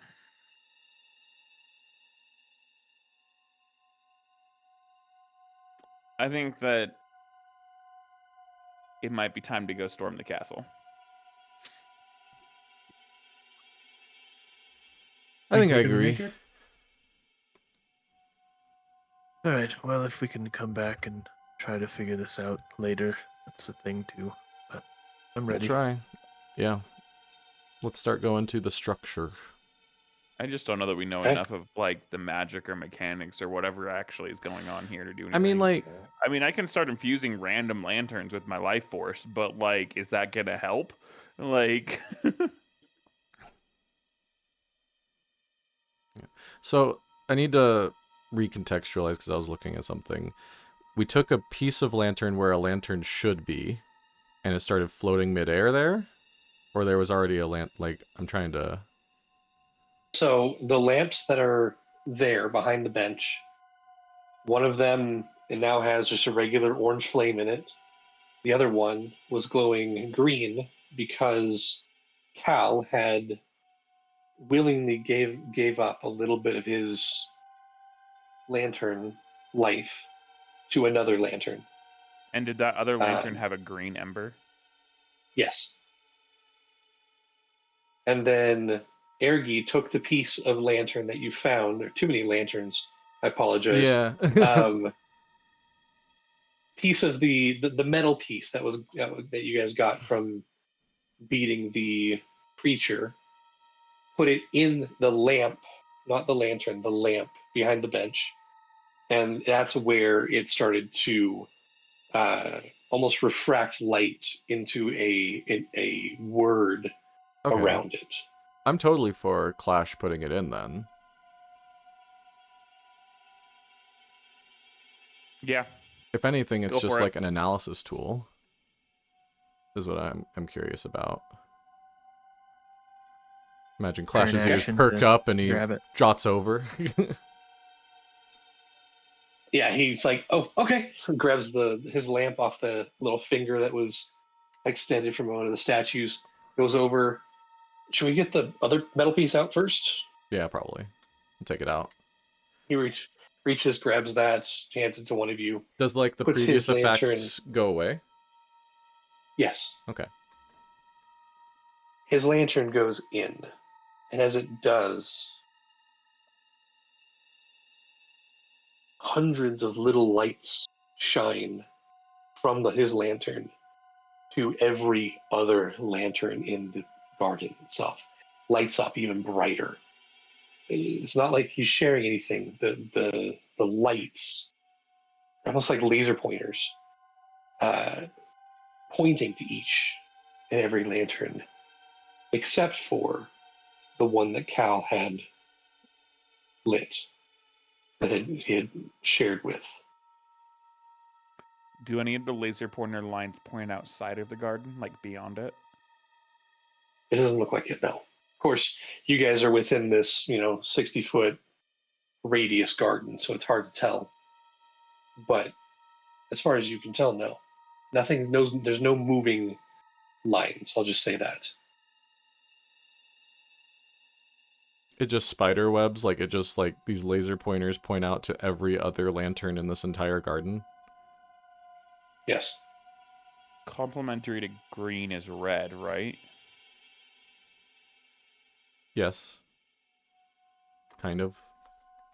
Color theory. Can I red ember near us? There's easy enough, yeah. This is probably dumb. I stick my hand in there with Ergi in range. Okay, wisdom save. DC Same 10. thing as last time? Same Yeah. thing as last time? Add DC 3 10. to it. What's 3? Great. D4? Yeah. Yep, D4. Okay. What happens? A little bit of your lantern's fire emits from your hand even before you touch the ember, as you are willing just a little bit to enter, to pass to this person. You get a brief, very brief sense of an elderly woman making a deal to save a loved one who is sick. And then the flame ignites. The lamp begins to grow, or to glow, a white light. As it does so, the laser pointer that was pointing towards this lantern that you had just lit goes out. The lamp glows, starts glowing a little bit brighter, this white light. Flash is standing right next to the lamp. Should I take it out? So is it still pointing to ones that are red and green? That's pointing to everyone, all of them. Except for the 2. Yeah, everything Except that for we the- haven't added to. Okay. How many are there total? Hundreds. Oh, darn. I need you guys to make a perception check real quick for me. Gladly. Guidance.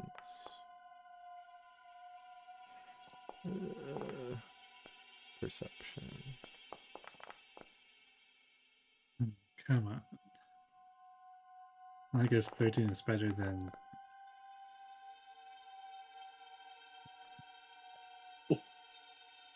Okay.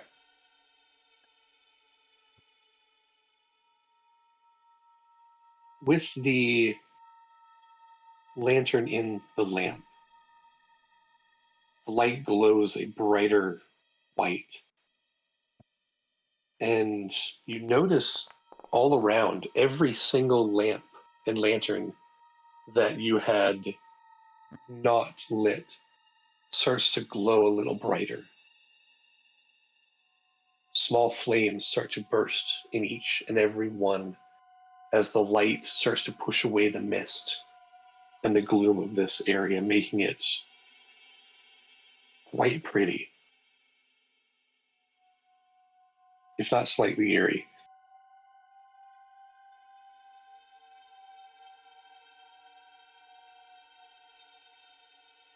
You look back at the bench.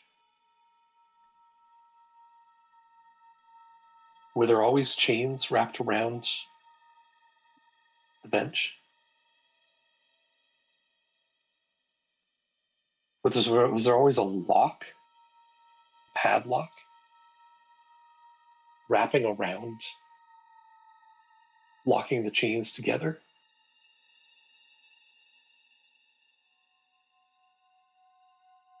Oh, I don't have my... Dang it. Oh. Oh! Oh! You seem excited. I knock the lock. You knock the lock. Hold on there. What if Okay, that's yeah. to the. If people stop me, that's fine. I can be stopped, but No, I I say want do to. it.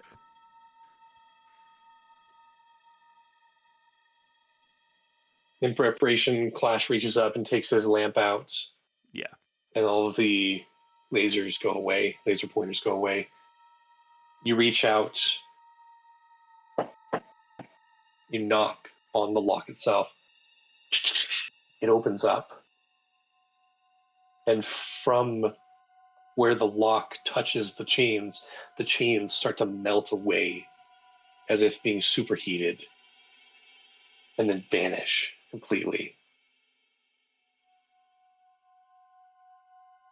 Wait, where did the bench go? There's just a pedestal sitting there now. And on the pedestal is a gem.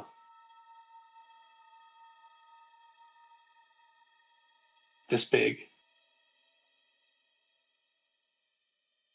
Shining with an inner light of a orange, like a burnt orange coloration.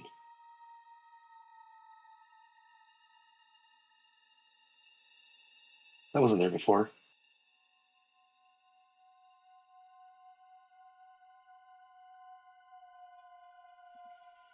I'll walk up and pick up the gem. Take a close look at it. It's very fine workmanship. Like the exterior of it doesn't look like it has any tool marks, but it's smooth. As I said, it's glowing a little bit from the inside. As you pick it up, nothing happens. Nothing. You don't get a sense of anything. No magical essence from just picking it up.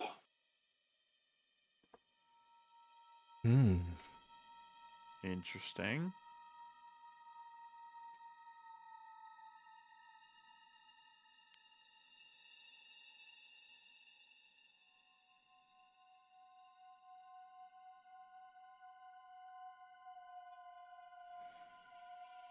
Ash, do the lights still do something if you put your lantern back in the lamp?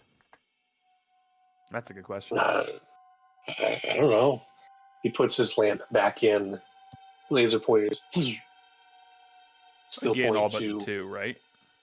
all but the two, yes.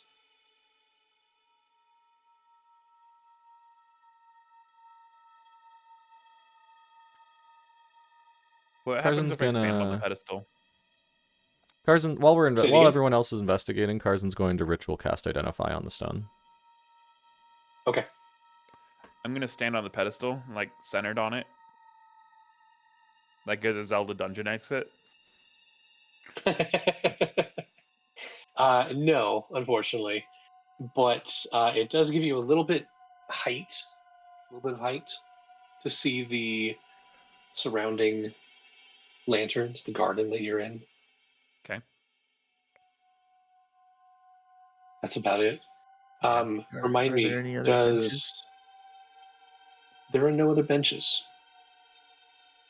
Oh, that sucks. Remind me, Carson, does Identify have a material component? It does. I'm using a focus. Even You. Oh yeah, you made a focus. I made a Yeah. focus. he did make a focus. That's right. Oh wait, but no. It 'Cause it requires lists a a gold piece pearl requirement. worth at least Yeah. 100 gold pieces and an owl. So like the gold piece requirement restricts me from actually using Identify. Left my pearl at home. Okay, I can't do that. Then instead we're ritual casting Detect Magic. Fair enough. Within the next 10 minutes, are you guys, anyone else doing anything? Or you're just waiting for the Detect Magic to go off? 10 minutes? Ooh, tempting. I'm doing it. I'm gonna cast Find Steed. Okay. Does that have a material component to it at Well, all? let's take a look. Probably Nope, not, just actually. verbal semantic. Wow, that's a great spell. Even greater All right, so speed you are doesn't- casting. Wow. You are casting Find Steed. You are casting Detect Magic. both Detect take 10 Magic will go minutes. off. Yeah, Detect Magic will go off first because you started first. It's raw elemental magic. What you're holding is just pure elemental. It's not a school, so why would you be getting that with detect magic? But you can intuit that.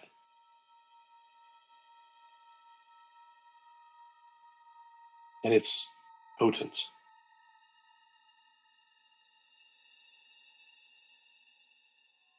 And then a distraction happens as Fine Steed finishes. What is the steed you are going for there? I was thinking Warhorse. Okay. But I wasn't sure what would happen in this realm, plane, world, place. So I thought I would try it. Definitely is an interesting idea.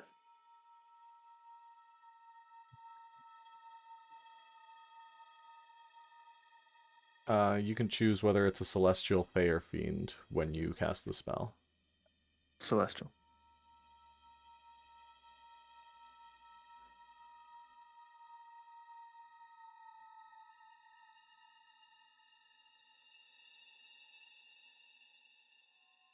Just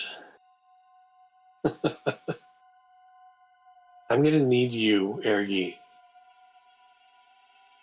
to make a charisma check. Okay. The only reason for is as you cast Find Steed, there is resistance.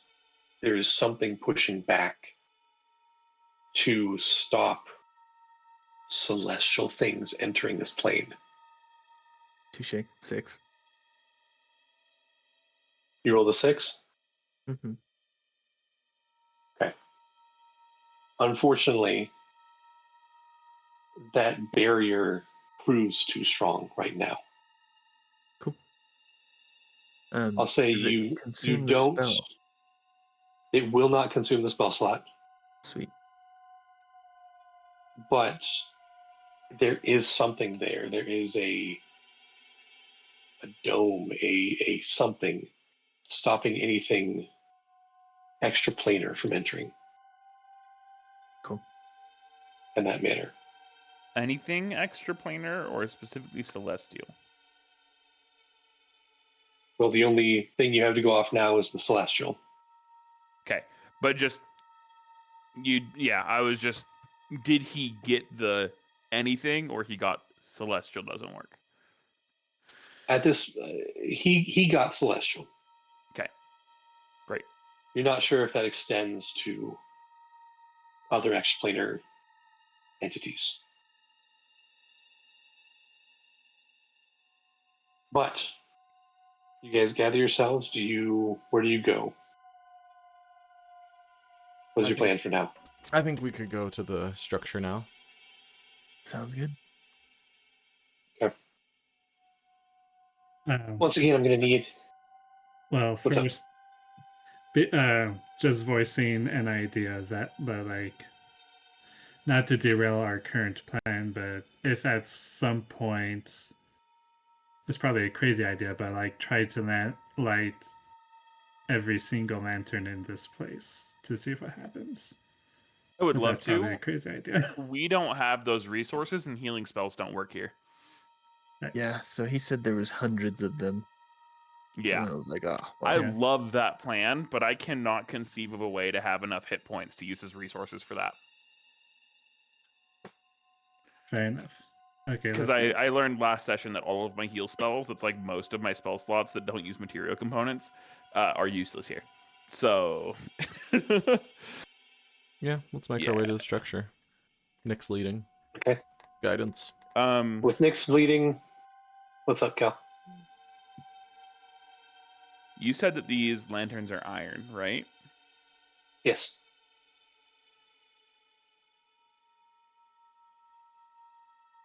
How hard do you think it would be to take a piece of that lantern that was like the broken piece of lantern and Mhm. break off a little bit of powder, like powder a little edge of it. It'll probably take a little bit of time. You could attempt to, at that point, it'd probably be a strength check. So if I ask Clash to work on that project while we're walking, It would need. He would need Mortar a and big pestle. rock, just basically a mortar and pestle, trying to grind some of that off. Real quick, another thing I just realized. I have that elemental stone. What was the name of that elemental in Primordial? Maybe if you say the name in Primordial, that might do something. that's true. Do we want that to happen? Yeah, I don't know. It's just a name. Names have I know, power. I know, I know. He just said that to an elf. I did. Cal shrugs and says, Urveth. Nothing happens. Yeah. No reaction from the stone? No reaction.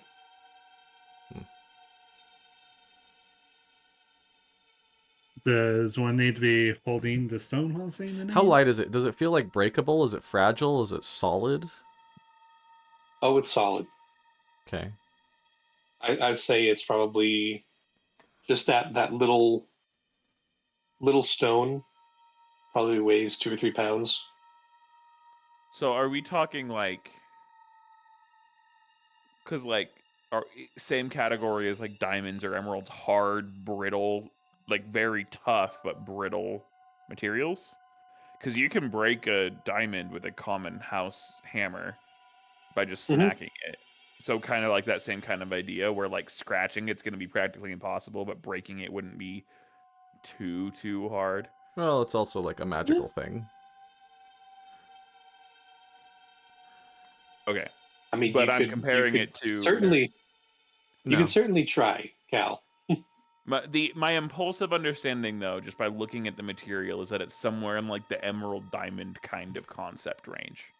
Yeah. Okay. Yeah. Great. Okay. Well then, pocket that and continue on. Do you want me Okay. to try what Nick said of holding it and saying his name? Sure. Urveth. You wait a second. Nothing happens. Okay. Okay. Great. Go for it. Okay. I will need a survival check and a group stealth check. Woohoo! Guidance Okay.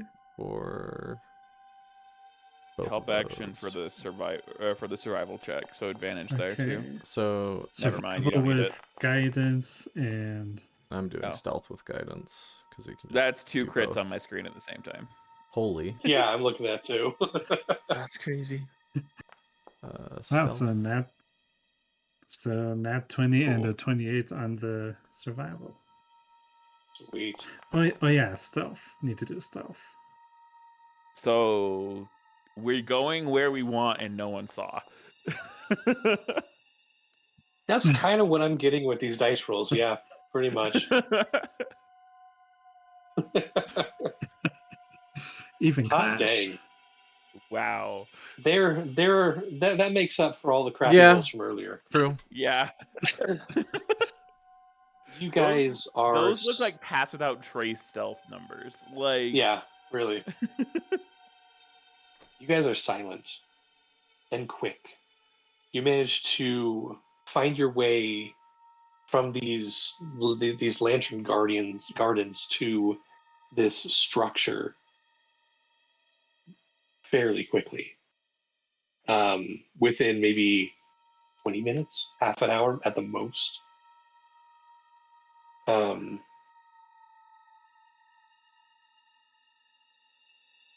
As you approach, it's a stone building. the made from some sort of black stone or obsidian. The stone is veined, and a pale light seems to be pulsing from within, almost like a breath. As you approach, the air grows colder. There's no door. It's just one archway, probably 10 feet tall, the archway, another 8 feet above that for the roof. It's plain and glowing. Seems to be maybe one room, maybe multiple within. It's hard to tell.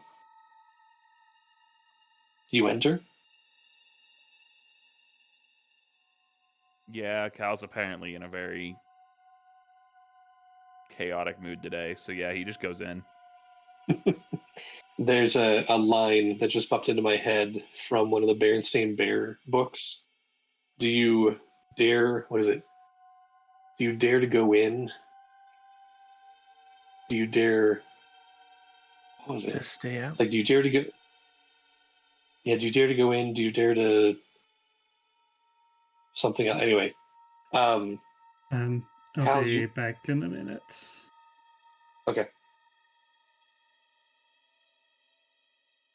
Cal, you walk into this antechamber, and it's a totally different feel in here. The walls almost are like overgrown with roots and vines. The lights coming from the exterior, or on the exterior, seem to be coming from these plants because they are glowing and breathing with this light. It's a small chamber at first. A couple of stone tables, looks like. Nothing on them. And another doorway, devoid of a door, but it's smaller.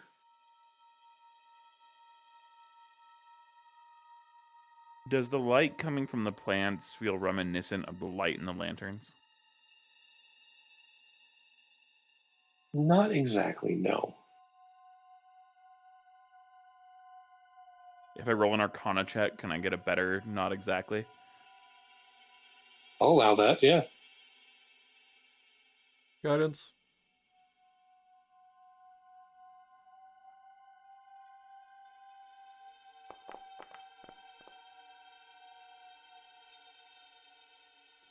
Wow. That's Casual 27. casual, yes. It's a run-of-the-mill Tuesday here.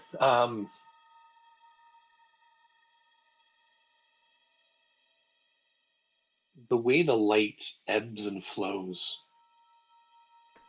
it's, as I said, it's reminiscent of breathing. Maybe a slow heartbeat.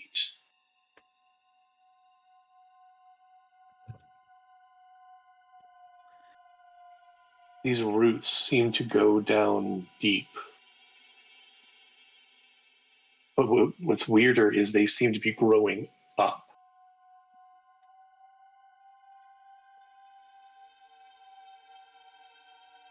And almost weaving it in and out of the walls and the ceiling, growing through the stone.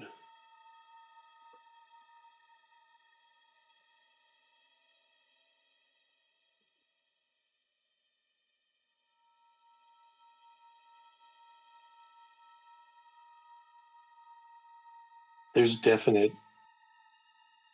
magic here, but not magic that you're used to, Cal. So, roots, they grow to where their nutrients is. Right? Like plants in general. They grow towards what they need, right? So these roots are putting tons of effort to break down stone to grow through it. So in theory, inside the stone is some kind of resource that these plants are harvesting. Possibly.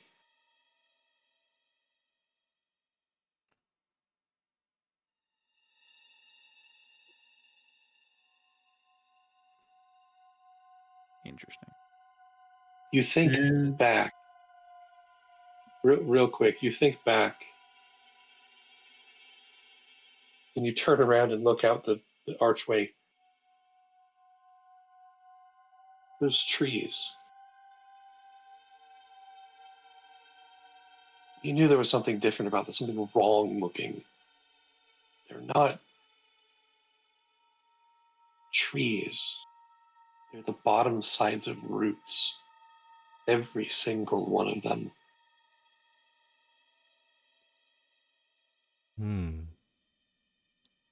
It's the same wood, but it's only glowing in here.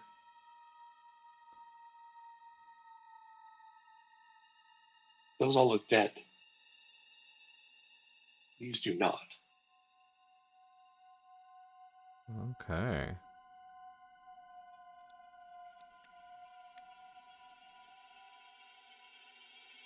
The trees in the garden were the same way, like dead root systems. Now that you're thinking back, yeah. Those branches that were chained and holding the lanterns, all just the ends of roots. The lanterns that I lit were hanging on trees, right? One of them was on a tree, one of them was just in a kind of a stick that was stuck into the ground. The tree didn't gain any kind of indicator of life or anything like that after I lit. No. No. Okay. So there's a place to go in here, right? Yeah, there's another room. I just wanted to comprehend what was happening here first. But if we're ready, I'll go into the next one. Is it just you? I mean, I figured after I went and you guys walked into this room with me. Yeah. Cal's just Okay. apparently Awesome. in a chaotic mood right now. So Yeah. Cal, you enter the next chamber. Or taking a no? dodge action just in case. Okay, continue. Fair. You enter the next chamber. It's a circular chamber, more overgrown than the exterior, than the antechamber you were just in. In the center kneels a person. And it's a person you recognize, mostly. Prisoner that you had taken, the acolyte, the hag's servant, guard, person, Gordas. He's kneeling there. Well, mostly him. There's a third arm growing out of his back. A leg is twisted and backwards. He's turning bound into by one. chains. He's bound by chains of like molten shadow. His head hangs low, and his body is half transformed.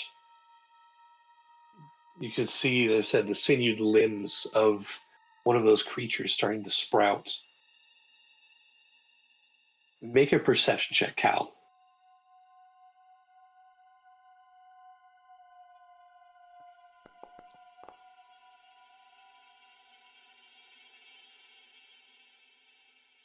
Sticking through his back and out of his chest is a chunk of metal, similar to the lantern piece that you guys have collected.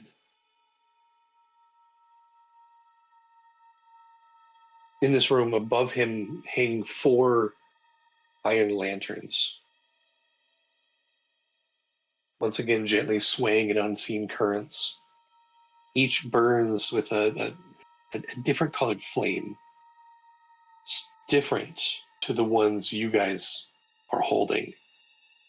Not just by color, but by feel, by by emotion. Their light flickers across the room's walls, and the shadows dance in between the roots. And there's a whisper on the wind, and then another, and then more, as a silent cacophony of almost unmistakable voices echo.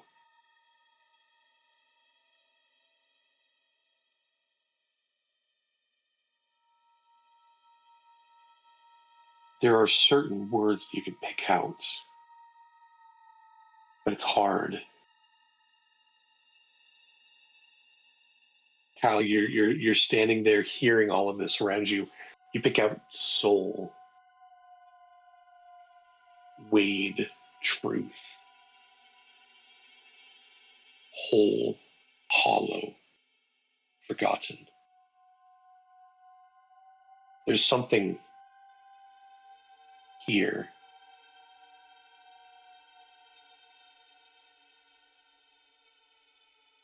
Mortis doesn't look up. He doesn't. You can see he's breathing heavily. It's labored.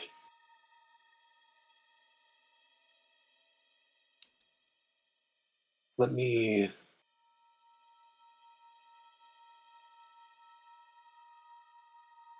Oh my.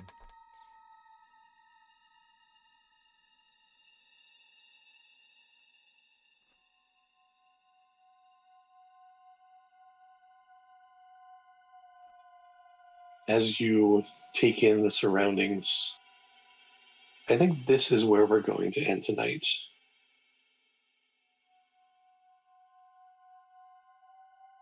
Because it is late, getting late.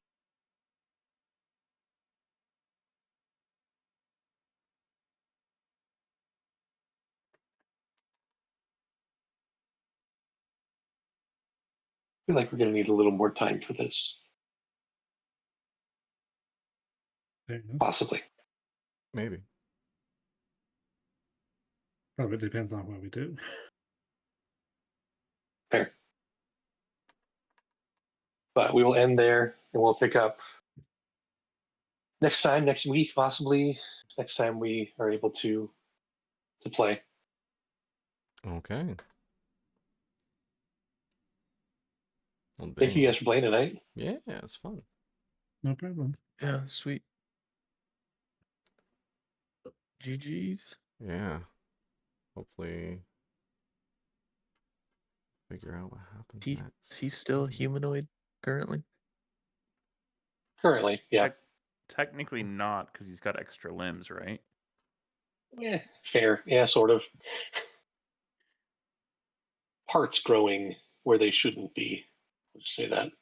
So like when Do they I grow get- an ear on the back of a mouse for cloning research, that stuff, kinda. Still looks like a mouse, but it's got an ear on the back of it for some reason. Is it still a mouse, though? Do I get advantage on hold person if they're already chained? Yeah, they can have advantage against you, sure. All right, guys. All right. Talk to you guys Have later. a great night. Yes. We'll see you next time. See you guys.